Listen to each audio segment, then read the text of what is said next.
आहोत आणि आता या क्षणाची एक महत्त्वाची बातमी आहे। सातारा पुणे महामार्गावर शिरवळजवळ पहाटे या ठिकाणी टँकरला अपघात झालाय आणि अपघातानंतर या टँकरने पेट घेतलेला आहे।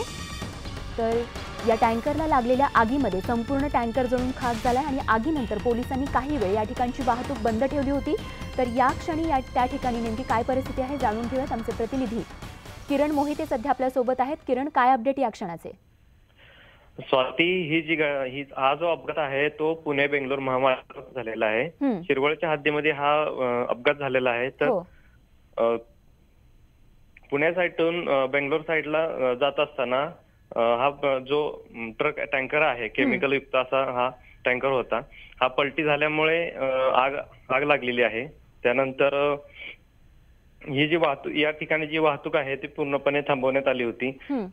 जी अग्निशामक दल आहे त्यांनी हे पूर्णपणे आग आटोक्यात आणलेली आहे।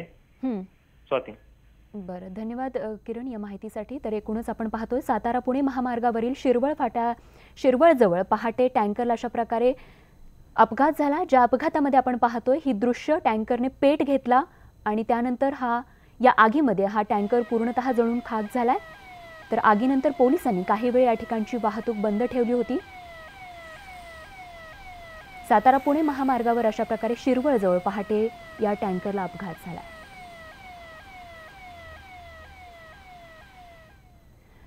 आणि आता एक संतापजनक बातमी आहे विद्येचं माहेरघर असलेल्या पुण्यामधून। बाईचं चारित्र्य ही समाजाची प्रतिष्ठा मानली गेली आणि ती प्रतिष्ठा घराची, कुटुंबाची, अगदी जातीची देखील असते। तिचं चारित्र्य जपण्यासाठी म्हणून तिच्या पायात परंपरेच्या बेड्या घातल्या। काळानुरूप त्या बेड्या तुटून पडल्या, काही तोडल्या गेल्या, पण कंजारभाट समाजातील मुलींच्या पायातली कौमार्य चाचणीची बेडी मात्र काही केल्या तुटत नाहीये। आमचा महाराष्ट्र पुरोगामी आहे असं छाती बडवून घेणाऱ्या आपल्या सगळ्यांसाठी हे जळजळीत वास्तव पुन्हा एकदा समोर आलंय। राज्यातील पोलिसांच्या नाकावर टिच्चून सुरू असलेल्या या जात पंचायतीच्या तालिबानी व्यवस्थेची ही दृश्य नीट बघा। कंजारभाट समाजातील जात पंचायतीचं हे स्टिंग ऑपरेशन आपल्या पुरोगामित्वाची चिरफाड करणार आहे। कंजारभाट समाजातल्या याच पंचांनी समाजातील मुलींच्या चारित्र्याचा जाहीर बाजार मांडत नववधूला कौमार्य चाचणीला सामोरं जायला भाग पाडल्याचा आरोप होतोय। या मुलाला जात पंचायतीच्या सदस्यांनी तुला या अगोदर तुला मिळालेला माल खरा की खोटा हे विधान विचारण्याऐवजी यावेळी या लग्नामध्ये समाधान तुला कशा प्रकारचे समाधान झालेले आहे, तू वडिलांना कोणत्या प्रकारचं समाधान दिलेलं आहे हे आम्हाला 3 वेळा उच्चारून सांग। मग त्या मुलाने तसं ते विधान केलेलं आहे। पुणे महानगरपालिकेतील माजी नगरसेवक सुनील मलके यांच्या मुलाचा नुकताच विवाह झाला। कंजारभाट समाजातील कुप्रथेनुसार विवाहानंतर मुलीची कौमार्य चाचणी घेतल्याचं उजेडात आलंय। यातली धक्कादायक बाब म्हणजे इंग्लंडहून उच्च शिक्षण घेऊन आलेल्या वरानंच उच्च शिक्षित असलेल्या वधूची कौमार्य परीक्षा घेतली आहे। पण मलके कुटुंबियांनी हे आरोप फेटाळून लावले। तुझा नवरदेव हा सुशिक्षित आहे, तू सुशिक्षित आहे, आपण दोघं जण समाधानी झालात का नाही असा शब्द प्रयोग केलेला, त्याच्या व्यतिरिक्त काही झालेलंच नाही। जात पंचायतीचं हे लिखित संविधान कंजारभाट समाजातील महिलांच्या पायातली बेडी आहे। जात पंचायतीच्या या संविधानातील जुलमी कायद्यानुसार मुलींना लग्नाच्या पहिल्या रात्री जात पंचायतीच्या समोर आपलं कौमार्य सिद्ध करावं लागतं। फर्स्ट वेडिंग नाईटला मुलगा मुलगी त्यांना लॉजमध्ये घेऊन जातात।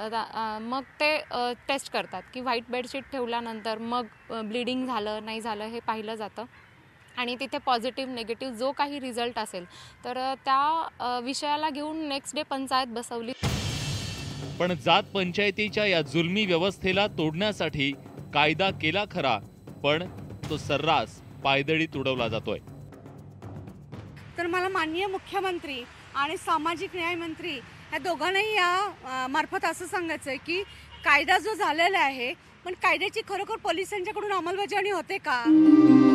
समाजाच्या इभ्रतीचा धोंडा बाईच्या गळ्यात बांधून तिला अग्निपरीक्षा द्यायला लावणं हे सीतेच्या काळापासून सुरू आहे। पण सावित्रीनं त्या बेडीवर घाव घातला। आज सावित्रीबाईंच्या जयंतीचे सोहळे साजरे करताना आजच्या सावित्रीची ही अवहेलना समाज म्हणून आपल्या सगळ्यांना मान खाली घालायला लावणारी आहे। वैभव सोनवणेसह bureau report, news 18 Lokmat, Pune. आणि आता बातमी लॉटरी लागलेल्या एका गावाची. होय, बीडमधल्या एका गावातल्या रहिवाशांच्या खात्यावर अचानक पैसे जमा झाल्याचा मेसेज आला आणि संपूर्ण गावालाच गगनठेंगणं झालंय. मात्र या आनंदाला एका रहस्याची देखील किनार आहे, कारण हे पैसे कुणी आणि का टाकले याचा चक्क बँकेच्या अधिकाऱ्यांना देखील थांगपत्ता लागलेला नाहीये.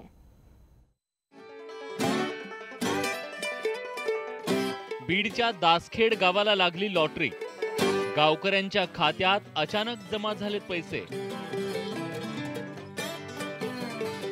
मात्र खात्यात पैसे टाकले तरी कोणी? मोदींनी 15 लाखांचा पहिला हप्ता जमा केल्याची अफवा. बीड मधल्या दासखेड गावातल्या SBI ग्राहक सेवा केंद्रावर नेहमीपेक्षा जास्त गर्दी होती. ग्रामस्थांच्या शंकांचं निरसन करताना काउंटरवरच्या या महाशयांची चांगलीच दमछाक झाली. तर दुसरीकडे ग्रामस्थ मात्र त्यांच्या मोबाईलवर आलेल्या मेसेजेसमुळे चांगलेच आनंदात होते.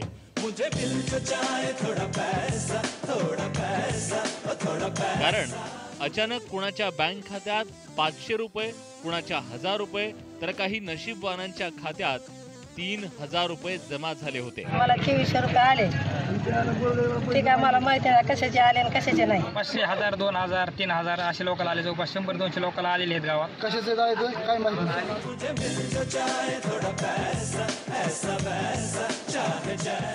दासखेड ग्रामस्थांच्या खात्यात पैसे कुणी आणि का जमा केले याचं उत्तर शोधण्यासाठी गावकऱ्यांची धडपड सुरू आहे.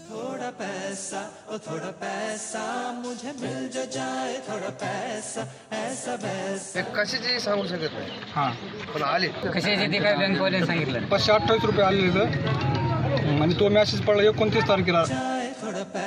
नेमकं ते कशाबद्दल आहेत काय ते आणि काय समजलेलं नाहीये मला. लोक आता खुश आहेत पैसे आलेत म्हणून. जे ज्याला आले नाही ते नाराज आहेत. कसं काय नाही आले.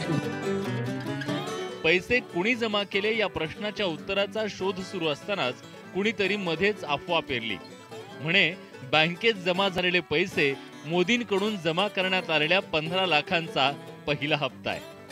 कायला 500, कायला 1000. तर पंतप्रधान म्हणतात तसे काय 15-15 लाख सुरुवात चालू झाली काय, असं गावात लोकांचा संभ्रमण चालू आहे. पंतप्रधान मागच्या वेळेस त्यांनी आश्वासन दिलं किंवा 15-15 लाख तुमच्या खात्यावर टाकू असतं, त्यावेळेस त्यांनी आश्वासन दिले. मग आता काही लोक म्हणतात की आता 15 लाखाची सुरुवात झाली काय. 15 लाख जमा व्हायला सुरुवात झाल्याची अफवा पसरते न पसरते तोच एकानं आणखी एक अफवा पेरली. बँकेत जाऊन चौकशी केल्यावर त्यांचं सांगणार की पीक विम्याचे पैसे. त्यांनी असं काय विसरून सांगितलं, पण त्यांनी अंदाजे सांगून सांगितलं. बँकवाले म्हणते ते विम्याची रक्कम आहे, पण काय परिस्थिती अशी की काय लोकांना शेत नाही त्या पण लोकांना पैसे आलेले आहेत. नेमके पैसे कशाचे ते अनुदान आहे का विमा आहे का दुसरं आणखीन काय ही काय माहिती भेटू शकली नाही. यातली धक्कादायक बाब म्हणजे स्वतः बँकेला देखील गावकऱ्यांच्या खात्यात जमा झालेले पैसे कुठून आले याचा थांगपत्ता नाहीये. 29 तारखेचे मेसेजेस आलेला, पण ते पैसे कशाचे त्याचं काही नाही. बँकेत जर चौकशी केली तर ते याचे पैसे की पीक विम्याचे असू शकतात असं एक अंदाज आहे. साधारणतः 50 लोकांपर्यंत वाढलेत. मी पैसे कुठून आले, कुणी जमा केले याचं उत्तर सापडेल तेव्हा बघू. पण अचानक लागलेल्या लॉटरीमुळे का होईना गावकऱ्यांना अच्छे दिन आलेत हे नक्की. सुरेश जाधव, न्यूज 18 लोकमत, बीड.